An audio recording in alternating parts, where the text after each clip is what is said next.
नमस्कार प्यारे बच्चों। आज हम वर्कशीट नंबर 21 के बारे में डिस्कस कर रहे हैं। उम्मीद करती हूँ आप सब बहुत अच्छे होंगे और आज तो इस वर्कशीट को देख के आप और भी अच्छे हो जाएंगे क्योंकि इतनी कलरफुल वर्कशीट आई है आज की हमारी।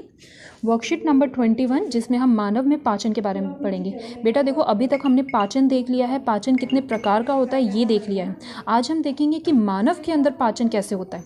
देखो, कुछ चीज़ें जो हैं बहुत कॉमन है। पिछली वर्कशीट में हमने देख लिया था कि अंत ग्रहण कैसे किया जाता है। भोजन को हम मुंह के अंदर जब हम रखते हैं तो भोजन किस तरीके से छोटे टुकड़ों में तोड़ा जाता है। अब हम पूरा डिस्कस करेंगे कि उसके आगे जो होता है हमारा भोजन क्या होता है। पाचन को अगर मैं शॉर्ट टर्म में दोबारा से आप लोगों को बताना चाहूँ तो मैं बस इतना ही कहूँगी कि पाचन क्या होता है, जिसमें पाचन जो होता है उसके अंदर हम क्या करते हैं। पाचन के अंदर जो हमारा खाना है, आप लोगों को पता है कि रोटी का कोट जो हम इतना बड़ा खा रहे हैं उसका इस्तेमाल हम ऊर्जा के लिए नहीं कर सकते। उसको ऊर्जा के लिए इस्तेमाल करने के लिए हमें क्या करना होगा, उसे पहले छोटे छोटे टुकड़ों में तोड़ना होगा। ठीक है, उस छोटे छोटे टुकड़ों को तोड़ने की ही प्रक्रिया जो होती है वो हमारा पाचन तंत्र होता है। ठीक है, ये पूरे पाचन तंत्र के अंदर हमारा मेन पर्पस क्या होगा, जो खाना भोजन हमने लिया है हम उसको इतने छोटे टुकड़ों में तोड़ दें कि उसका उपयोग हम किस लिए कर सकें, ऊर्जा बनाने के लिए कर सकें।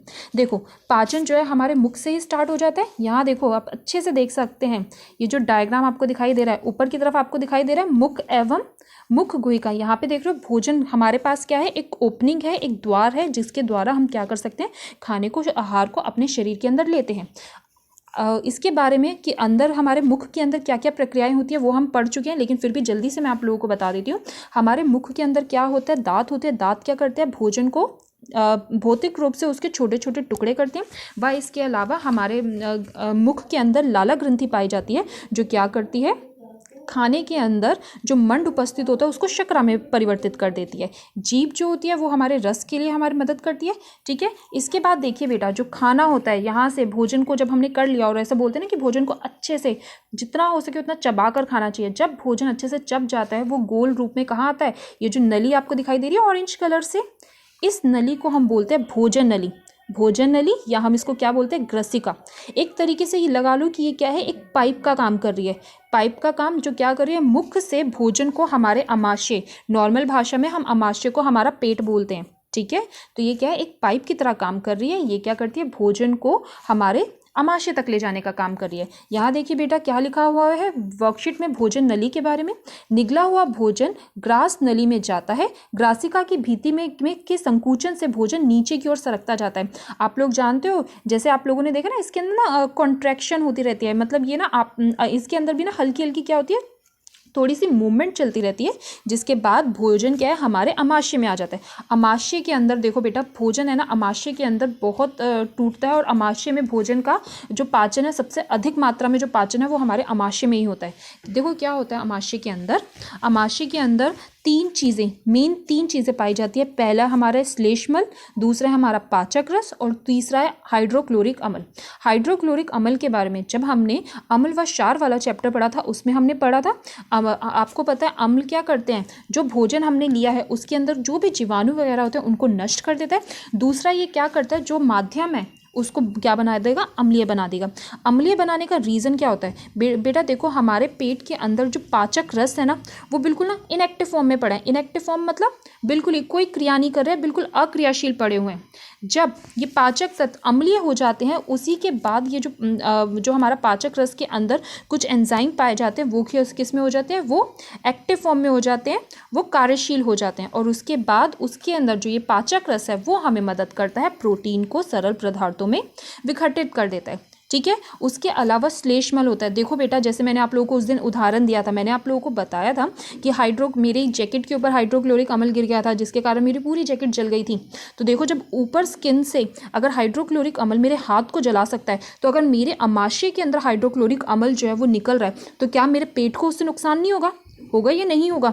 अगर हाइड्रोक्लोरिक अम्ल निकल रहा है तो वो क्या करेगा, मेरे पेट को जला देगा, उसके अंदर मुझे नुकसान पहुंचा सकता है, मेरे स्टमक को, मेरे पेट को, अमाशय को।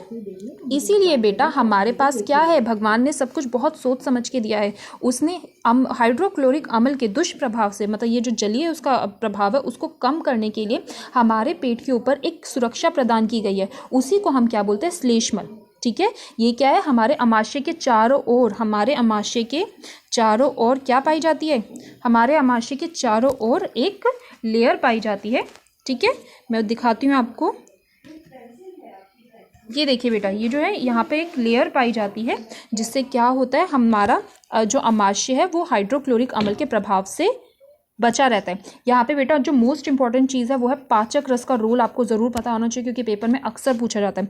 तो याद रखोगे पाचक रस के अंदर क्या होता है, प से याद कर लो कि पाचक रस के अंदर कुछ ऐसे पदार्थ होते हैं जो क्या करते हैं, प्रोटीन को तोड़ते हैं। मुख के अंदर हमने पढ़ा था, मुख के अंदर क्या हो रहा था, मंड टूट रहा था, और ये जो पाचक रस है वो किसको तोड़ने में मदद कर रहा है, प्रोटीन को तोड़ने में हमारी सहायता करेगा। ठीक है बेटा, इसके बाद बेटा अगर आप आ जाइए तो देखिए काफ़ी देर तक खाना जो है हमारे अमाशय में रहता है। अमाशय में यानी कि हमारे पेट में रहने के बाद जो भोजन जो है वो कहाँ चला जाएगा, छोटी आंत में। ठीक है, नाम के लिए ये छोटी आंत है, बोलते बेशक हम इसको छोटी आंत है लेकिन ये बहुत बड़ी होती है। यहाँ तक कि जो हमारी बड़ी आंत होती है उससे भी बड़ी होती है।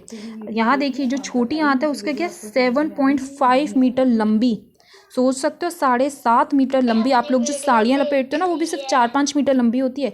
ये जो हमारी छोटी आंत है यानी कि जिसे हम शुद्रांत्र भी बोलते हैं, ये क्या है, ये 7.5 मीटर लंबी है। तो इतनी बड़ी जो हमारी आंत है वो हमारे पेट में है, तो वो कैसी होगी, देख रहे हो कितना कैसे कोयल कोयल होकर हमारे पेट में है। ये जो ऑरेंज कलर से आपको दिखाई दे रहा है यही है हमारी छोटी आंत। ठीक है, यहाँ पे हमारी, यहाँ देखिए इसके बारे में लिखा हुआ है, ये शुद्रांत बोले या छोटी आंत बोले दोनों का मतलब एक ही होता है। इसमें ये लगभग 7.5 मीटर लंबी होती है। अब देखो छोटी आंत में क्या होता है, छोटी आंत में यहाँ पे आपको ये यकृत दिखाई दे रहा है, यकृत जिसे हम नॉर्मली लीवर बोलते हैं। ठीक है, आप लोग लीवर बहुत बार सुनते होंगे। यकृत भी जो चीज़ें सिक्रीट कर रहा है, जो भी उसका स्राव है वो, और जो हमारा पित्ताशय है, ठीक है, वहाँ से भी कुछ चीज़ें जो हैं वो सीधा के सीधा कहाँ पहुँचती है, हमारे छोटी आंत में यानी कि शुद्रांत में पहुँचती है। और इनका काम क्या होता है, चीज़ों को और अधिक तोड़ना। यहाँ पे एक बहुत इंपॉर्टेंट चीज़ है, बहुत बार क्वेश्चंस पूछे जाते हैं जिसके ऊपर, जो हमारी छोटी आंत होती है ना बेटा, इसके अंदर उंगलियों के समान है ना उभरी हुई संरचनाएं होती हैं। इनके आंतरिक भाग में उंगली के समान उभरी हुई संरचनाएं पाई जाती है जिन्हें हम दीर्घ रोम बोला जाता है। ठीक है, इनका काम क्या होता है, देखो बेटा इनका काम क्या होता है, ये ना सरफेस एरिया, जो उनकी सतह का जो एरिया होता है उसको बड़ा करने में हेल्प करता है, ताकि ज़्यादा से ज़्यादा भोजन जो है वो आराम से क्या हो सके, आराम से उसके अंदर ऑब्जॉर्व हो चुके, या फिर हम क्या उसको अधिक से अधिक उसको सोख सकें। यहाँ आ जाइए बेटा, इसके बाद छोटी आंत के बाद खाना कहाँ जाएगा, बड़ी आंत में। ठीक है, बड़ी आंत, मैंने बोला नाम सिर्फ बड़ी आंत है लेकिन इसकी लंबाई देखी जाए तो क्या है, छोटी आंत से बहुत छोटी है, 1.5 मीटर है।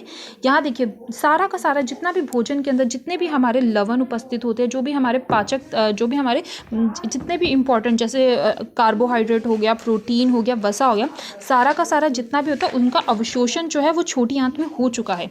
बृहदांत्र के अंदर क्या होगा बेटा, जो जल और जो कुछ एक्स्ट्रा कुछ लवण रह गए उनका अवशोषण बड़ी आंत में होता है। बाकी इसका मेन काम, जो पाचन का मेन काम है वो छोटी आंत तक कंप्लीट हो चुका होता है। यहाँ बड़ी आंत में ज़्यादा कुछ काम बचता नहीं है। इसके बाद जो बचा हुआ अपचित पदार्थ होता है वो मलाशय में चला जाता है, जिसके बाद उनका निष्कासन हो जाता है। ठीक है बेटा, समझ में आई है आप लोगों को।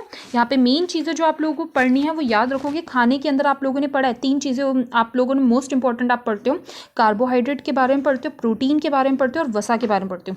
जो कार्बोहाइड्रेट होता है जब वो टूटता है, ठीक है, तो वो किस में बदल जाएगा, सरल शर्करा में बदल जाएगा, यानी कि ग्लूकोज। ग्लूकोज आपको पता है ना, आप लोग जब बहुत लो फील कर रहे होते हो तो आप लोगों को ग्लूकोज पिला दिया जाता है। क्यों? क्योंकि वो इंस्टेंट एनर्जी दे रहा होता है, हमें एकदम से एनर्जी दे रहा होता है, क्योंकि उसको कार्बोहाइड्रेट से हमें तोड़ने की आवश्यकता नहीं होती हमारे शरीर को, हम बाहर से ही ग्लूकोज की फॉर्म में उसे ले रहे होते हैं। इसीलिए ग्लूकोज पीते ही हम क्या होते हैं, एकदम से हमें ऊर्जा महसूस होती है अपने शरीर के अंदर।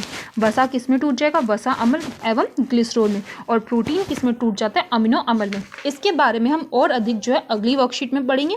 अभी के लिए बस आप इन चीज़ों को थोड़ा थोड़ा ध्यान रखेंगे।